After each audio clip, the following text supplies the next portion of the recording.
डिप्रेशनमध्ये जातो तर एखादी गोष्ट आपण करतो आणि जर रिझल्ट येत नसेल तर डिप्रेशनमध्ये जातो. तर मला असं म्हणायचं नाही की तुम्ही कॉम्पिटिटिव्ह करा.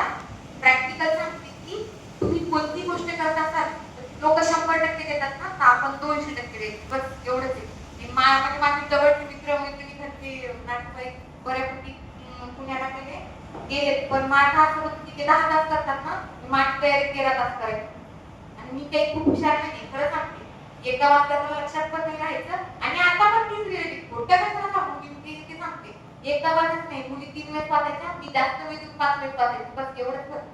माझी मोठेपणा म्हणून नाही सांगत, पण पहिली चुकी होती, पहिली स्पीड देत होती आणि माझ्यासोबत माझी मैत्रिणी पास झाल्या, तिसऱ्यांदा स्पीड देत देत तिसरा स्पीड देत दिल्यानंतर आता पास झाल्या.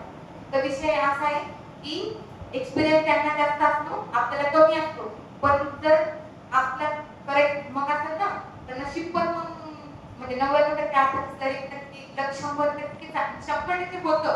डिसिप्लिन असतं की डिसिप्लिनमध्ये जर असेल आपली लाईफ, म्हणजे मी ठरवलेलं होतं का 8 वाजता डॉट लायब्ररीत पोहोचायचं, डॉट 11च्या नंतर लायब्ररीत बाहेर पडायचं. तर ते माझं ठरलेलं होतं. 8 वर्ष मी ते काहीही केलं नाही. आणि प्रॅक्टिकल 2 मिनिटं मुलींसाठी बोलते की आईवडिलांचा चेहरा डोळ्यात ठेवला ना, काही मोटिवेशनच नाही लागत. म्हणजे मी खरं सांगते, आईवडील जर सोडलं तर जगात मी ती गोष्ट करू शकते. म्हणजे माझा बोलण्याचा अर्थ कळाला असेल की आईवडील सोडले तर जगात पैसा टिकला तर ही गोष्टी मिळतात. त्याच्यामुळे नेहमी जरी पोस्ट नाही मिळाली तरी मी मुलांना पण सांगते की जरी पोस्ट नाही मिळाली तर आईवडिलांचा रिस्पेक्ट एवढा ठेवा की जरी पोस्ट नाही मिळाली तर ठीक आहे, मी 2 दिवस 3 दिवस महिन्यानी लोकांचं तरी काम करत, पण आईवडिलांची मान खाली जाईल असं आयुष्यात एकही काम करायचं नाही. शिकले नाही ना तुम्ही, म्हणजे मुलांना का असायचं करावं लागतं थोडंफार काम वगैरे, पण मुलींना सांगते स्पेशली जर आपल्याकडे नाही झाला ना अभ्यास, सरळ सरळ बॅग मागायची, नसेल तिकीटला पैसे तर मला कॉल करायचा, मी तिकीटला पैसे देईन. पण जाताना निगेटिव्ह होऊन आईवडिलांवर मान अपमान करून, म्हणजे अपमान करून ही फिलिंग नाही देऊन देत त्यांना.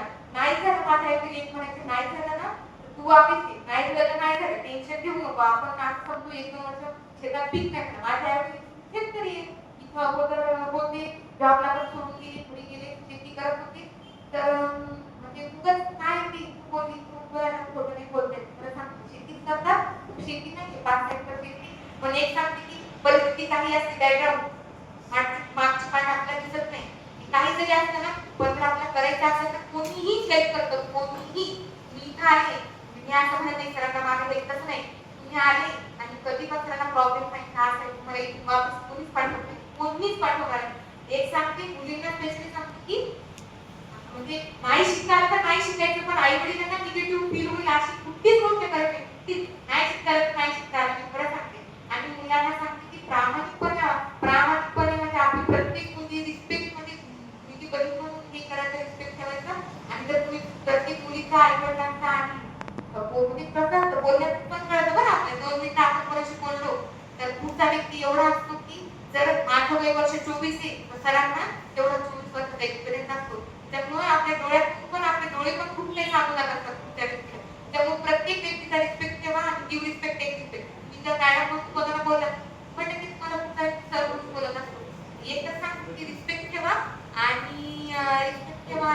होतं जर एखादी गोष्ट ठरवली होतं. आणि कसं तुम्ही सध्या लहान, मला थोडे 7-8 महिने पुढे गेल्यानंतर कळलं की युनिव्हर्समध्ये, म्हणजे मला पण होतं माहिती, मला एखाद्यावर कळालं की जर एखादा टीचर आपल्याला गिफ्ट करतो किंवा जर ती ऍक्टिव्हिटी करू शकते, आपल्याला जर नाही कळलं त्यांना कळतं, ते सांगतात ना आपल्याला तुमच्यात काही तुम्ही 100% करू शकता.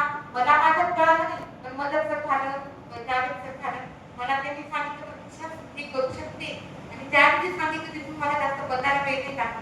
नाही झालं तर नाही झालं. फक्त एक सांगते की आई वडिलांना निगेटिव्ह, म्हणजे त्यांना निगेटिव्ह फीडबॅक देऊ नका.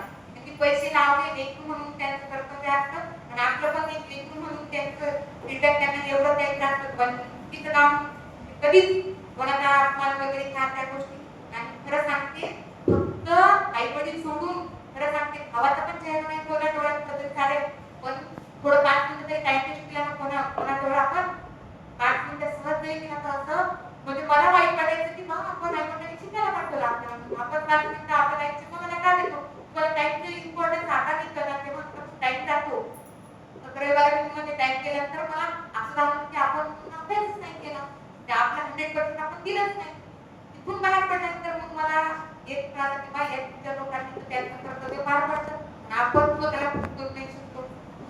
ठरवलं 12 थ्रेड टाकलं त्या दिवशी तर बनायचं तर आपण बनायचं ते आणि बनल्यावर 100% जायचं तर तिथे टकरायला लागला आणि आज ते काढण्यात इकडे आले आणि आज सरांकडे आले आणि जरी मला सर भेटला तरी मी 100% येणार होते माझं ठरलेलं होतं बा आपल्याला काहीतरी बनायचं परत एकदा सांगते की प्लीज हात जोडते की प्लीज म्हणजे नाही बनले काहीतरी झालेलं आई वडिलांना एवढंच असतं की आपलं लेकरू चुकीच्या मार्गावर नाही गेलं पाहिजे त्यामुळे त्या समज की 1-2 वर्ष पीक नाही झालं असे पण चुकीची कामं करायची नाही निगेटिव्ह नाही व्हायचं आणि चुकीच्या मार्गावर नाही काढायचं बाकी मनात आदर करायचं म्हणजे मी खरं सांगते 6 महिने माझा रिझल्ट येण्यापूर्वी मी खूप निगेटिव्ह चुकीची विचार यायची यार कसं होईल काय होईल वगैरे पण मग परत मग असं वाटतं यार कोणी पप्पा आपल्यावरती आशा ठेवली आणि त्याची शेवटची आशा त्यांना लोकांनी येणं म्हणलं तर चालते पण आपली त्यांच्या नजरेत आपली व्हॅल्यू ना आपल्या नजरेमध्ये त्यांची व्हॅल्यू जर एकदम अशी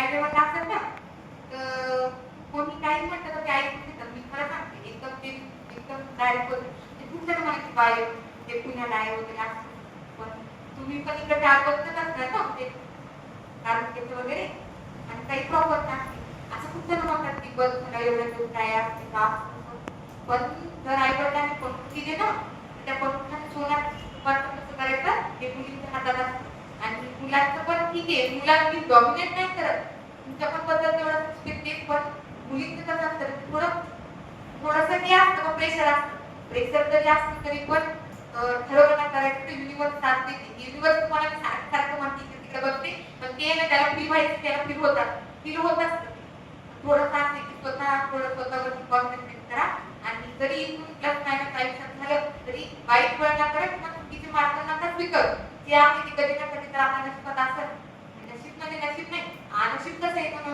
आपण केल्यानंतर 1% होतं ते होतं आणि कधी कधी निगेटिव्ह खरेदी करून आहे शेवटपर्यंत हेल्प करतात आणि शहाणे तर त्याबद्दल हेल्प करतात 100% करतात तर निगेटिव्ह नका होऊ आणि लोक 100% देतात 100% देत असतात तुमची तयारी करत असतात मला 2 द्यायचं